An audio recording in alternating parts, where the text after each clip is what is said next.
Bonjour à toutes, bonjour à tous. Nous sommes sur IDFM 98 pour 1 heure de découverte et de surprise.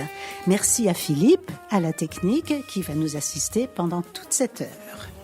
Fidèle au rendez-vous de chaque mois, c'est Hélène Kerkeny qui vous emmène en voyage, qui nous emmène, je pars avec vous, entre chiens et loups, devant 1001 chemins ouverts, où nos pas nous conduiront tout à l'heure en Transilien à la découverte des sites divers, intéressants, remarquables de l'Île-de-France.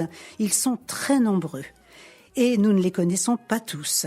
Ils sont accessibles pour nous, les gens qui habitons dans le Val d'Oise, et pour tous les franciliens. Et c'est ce qu'Amandine Martin nous révélera en deuxième partie de cette émission. Bonjour Amandine. Bonjour. Voilà, vous êtes déjà là et c'est très bien. Et pour commencer, j'accueille pour la deuxième fois, on va dire un jeune quadragénaire. Bonjour Julien Wagner. Bonjour. Alors Julien, vous avez 1001 casquettes, on va dire. Vous êtes journaliste, photographe, responsable de communication. Vous froncez les sourcils, je ne me trompe pas pour l'instant.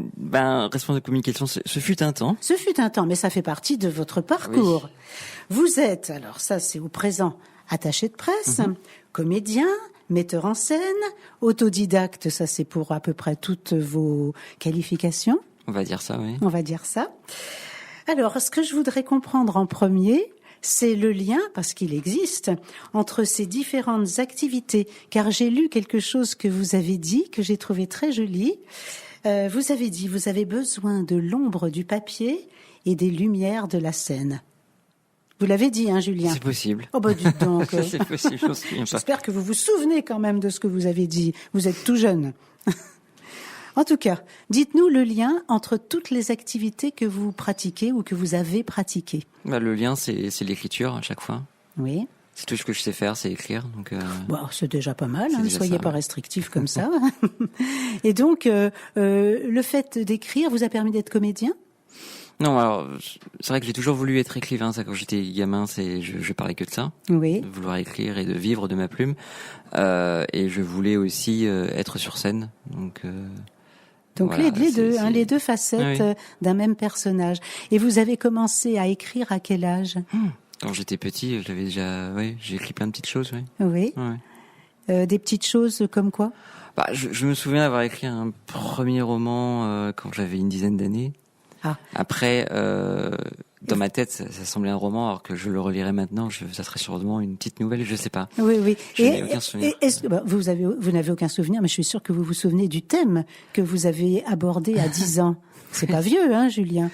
Oui, c'était un thème un petit peu anthropomorphique, parce que c'était des animaux, donc c'est une ville de chiens qui s'opposait à une ville de chats. D'accord. Pour du pétrole. Ah oui. Ouais. Ah oui, on n'était pas si loin que ça de la ferme des animaux. Non. Un peu quand même. Mais je l'avais pas lu à l'époque, non. D'accord, je m'en doute, à 10 ans c'était un peu jeune. Mais bon, vous aviez déjà alors un peu de fiction et en même temps un peu de réalisme à 10 ans, se rendre compte que le pétrole est un enjeu. Oui. Ah, c'est pas mal, D'accord. Alors, donc vous êtes auteur, c'est ce que vous préférez dans tout ce que vous faites, même si vous êtes un attaché de presse, on le verra tout à l'heure, qui a beaucoup de pièces à défendre et qu'il fait avec conviction. Là aussi, il faut savoir choisir les bonnes directions, c'est pas si évident. Vous étiez venu, Julien, nous présenter votre premier roman. Alors, c'était vraiment un roman, parce que le deuxième, c'est pas vraiment un roman, on va dire. Le premier roman, c'était Gangrène, une histoire d'amour. Donc déjà, le titre était, on va dire, prometteur, avec un petit grincement dans la voix. Et c'était aux éditions Souffle littéraire comme aujourd'hui, comme pour Audio Festin. Voilà. Alors je trouve que le titre Gangrène, une histoire d'amour, j'insiste, annonçait bien déjà la couleur de votre livre. Il s'agit donc la maladie d'amour, c'est une maladie pour vous. Voilà, c'est pas. Voilà. C'est pas pour moi, pour l'héroïne en tout cas. Pardon, vous avez tout à fait raison. Pourquoi est-ce que je confonds l'auteur et l'héroïne, moi? Pas du tout. Non. Donc, pour l'héroïne, qui quand même bizarrement s'appelle Chloé, ça nous fait penser à Boris Vian. Dans celui-là, même chose. Oui, parce que les deux protagonistes de Ganglen s'appelaient Colin et Chloé. Voilà, et même chose. Enfin, c'est pas les deux protagonistes dans Odieux Festin. Non, ils sont là aussi. Chaque fois, c'est une variation de ces deux-là, quoi. De ce couple. De ce couple, on va dire. Oui. Alors, vous avez été beaucoup influencé par Boris Vian? Pas du tout. D'accord. Mais je sais pas pourquoi, mais l'écume des jours m'a marqué quand je l'ai lu. Oui. Quand j'étais petit, oui. et ces deux prénoms me reviennent naturellement quand j'écris. Oui, donc nous aussi, ça fait écho quand même. Mais c'est tout. Je trouve que l'écho s'arrête là, au prénom, parce que l'évolution de ces deux personnages quand même pas la même que chez Boris Vian. Elle est tragique aussi. Elle est tragique aussi, c'est en ça que peut-être qu'ils se ressemblent un peu. Alors, une question quand même très précise sur votre premier roman. Quelle était votre intention profonde en l'écrivant ?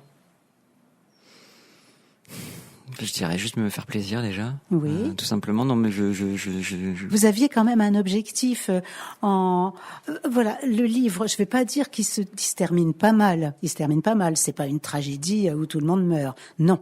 Mais ça passe par quand même une vision de l'amour assez particulière. Oui, un peu sombre, oui. Oui.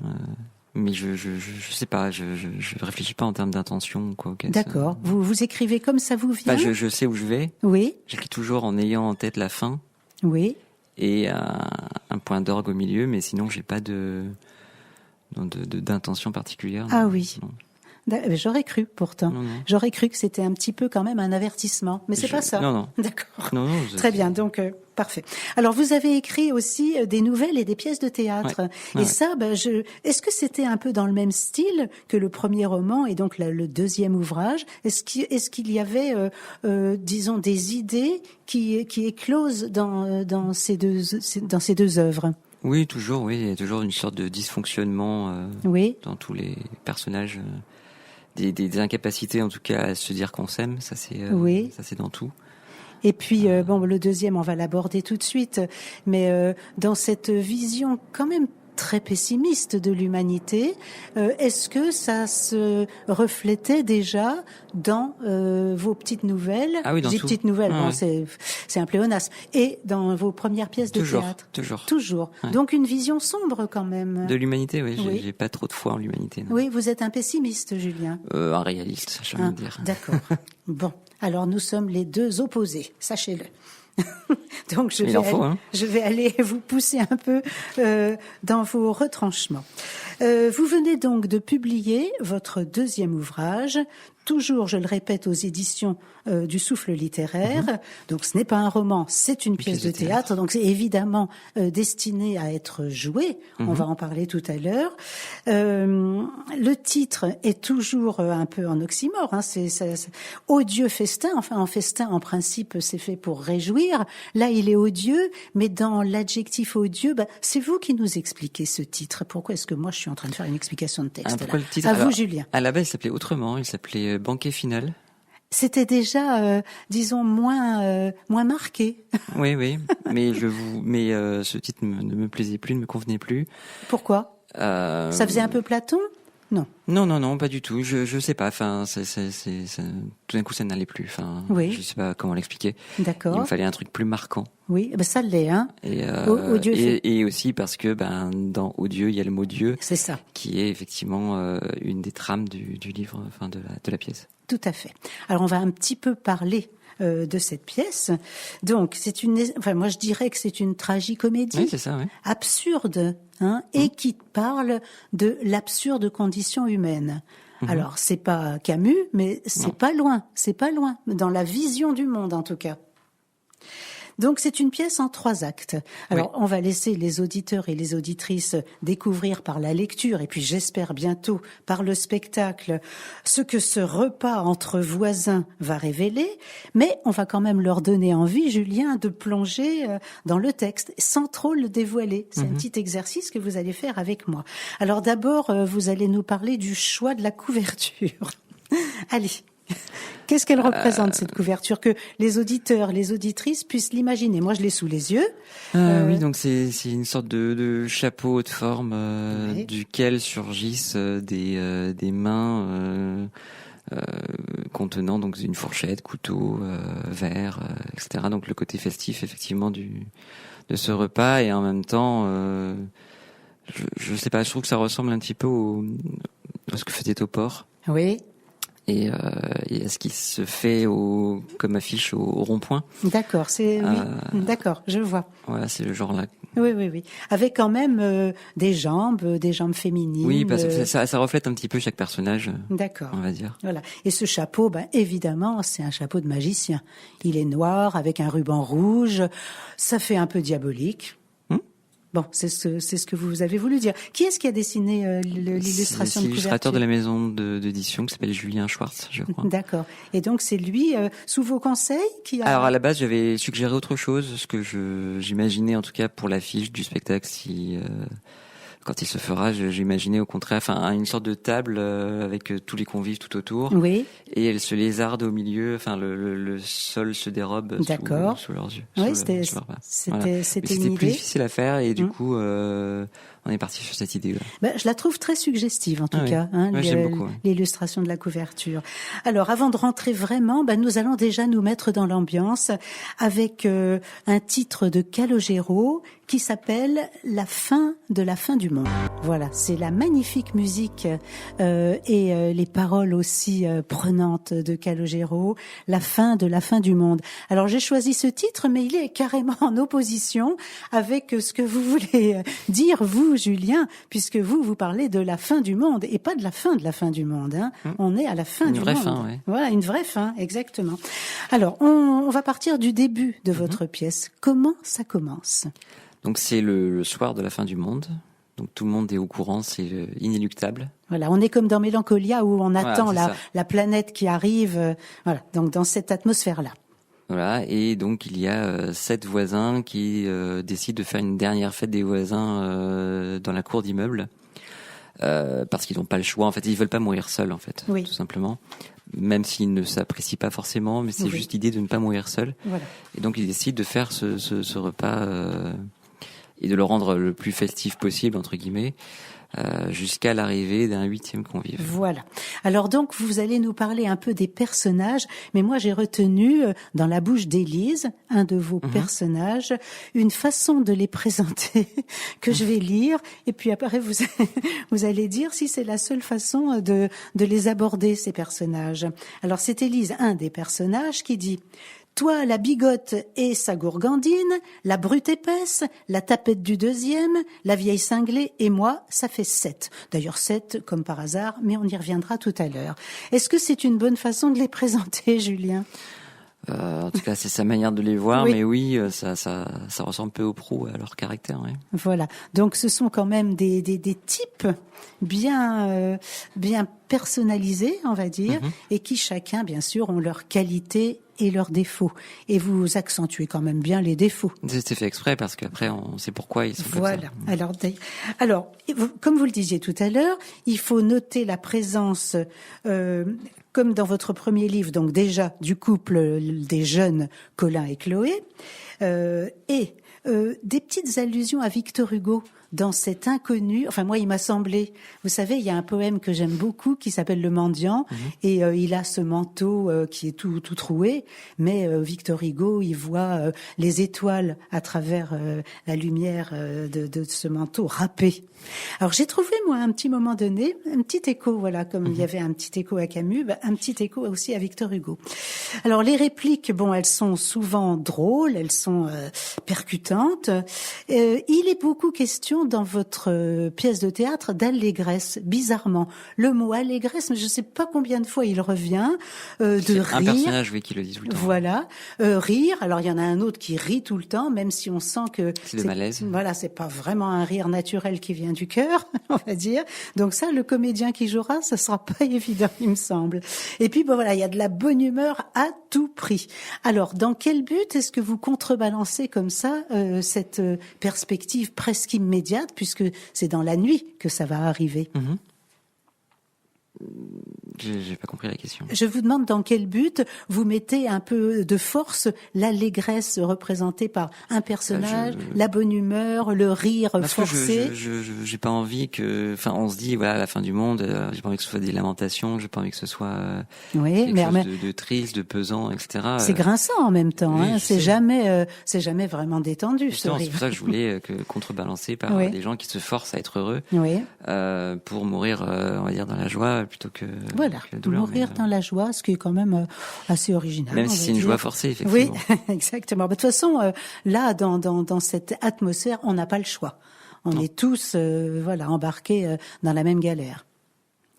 Alors parlez-nous un petit peu quand même de ce personnage qui arrive, qui est, alors lui, il a des pouvoirs évidemment. C'est un inconnu. Il a un effet pratiquement magique sur les convives, parce que évidemment on va beaucoup se déchirer dans votre histoire, c'est logique vu les caractères de chacun. Mais lui, bizarrement, quand il arrive, quand il est là, quand il se passe des disputes vraiment violentes, eh ben avec sa baguette magique, il arrive à tout calmer, à tout apaiser. Donc pourquoi ? Pourquoi ? C'est le nœud de l'histoire, justement, c'est ce 8e convive qui sans rien dire de tout ce que chacun va imaginer, et qui personne ne le connaît, mais lui, il les connaît tous. Voilà. Alors donc ça crée une réelle ambiguïté autour de ce personnage, et on peut imaginer des tas de choses. Surtout qu'il arrive avec un chapeau de forme. Voilà. Donc on reconnaît. Il est. Il est costumé. Oui, il est costumé. Il s'habille bien parce que pour lui c'est la fin du monde. Il faut bien s'habiller. Voilà, faut laisser une belle image. Voilà. Alors à qui ? Il y aura plus personne. Donc c'est très paradoxal tout ça. Et puis évidemment, alors vous avez voulu ce qu'on sent venir. Vous avez voulu incarner dans vos 7 personnages les 7 péchés capitaux. Donc chacun va représenter un péché capital, et évidemment moi c'est ça que c'est pas que je vous le reproche parce que c'est votre façon de dire les choses que vous avez à dire, mais du coup en faisant incarner à chaque personnage un péché capital, vous êtes à la caricature presque. Oui, mais dans le théâtre, il faut aller vers la caricature aussi. Les gens ont besoin, c'est une comédie aussi avant tout. Oui. Même si elle est grinçante, c'est quand même une comédie, et dans les comédies, il faut que les personnages soient très marqués. Donc ils le sont tous. Voilà, ils le sont. Alors avec, c'est vrai, cette espèce de bonne humeur et ces répliques qui nous font souvent sourire, mais on sourit jaune dans cette histoire. C'est ce que vous voulez. Oui. Après, ça reflète l'humour que j'ai, moi. Voilà. Alors, il est spécial. Donc là, j'ai une question qui est très personnelle. Alors, comme déjà, vous répondez à mi-mot à mes questions, là, vous allez répondre au quart de mot, je le sens. Mais ça fait rien, je le dis quand même. Qu'est-ce qui, dans votre vie, Julien, dans vos aventures, dans vos rencontres, dans vos lectures, vous me voyez venir, dans votre expérience, qu'est-ce qui a forgé chez vous ce regard sur l'humanité ? Je sais pas. Voilà, j'attendais cette réponse. Non, mais c'est une question à laquelle je réfléchis régulièrement. Je sais pas pourquoi depuis l'enfance, j'ai est-ce que c'est une maturité, je sais pas, mais enfin, il y a quelque chose qui fait que j'ai toujours eu une sorte de recul sur la vie, très très tôt, mais ce qui m'a permis aussi de développer un humour par rapport à ça, pour éviter d'être dans le pessimisme total. Enfin, d'accord, donc vous vous en sortez finalement avec cette vue très très pessimiste de l'humanité, et en même temps, allez, on en rit. Bien sûr, il vaut mieux rire du. Oui, je comme ris disait toujours Molière, oui, d'accord.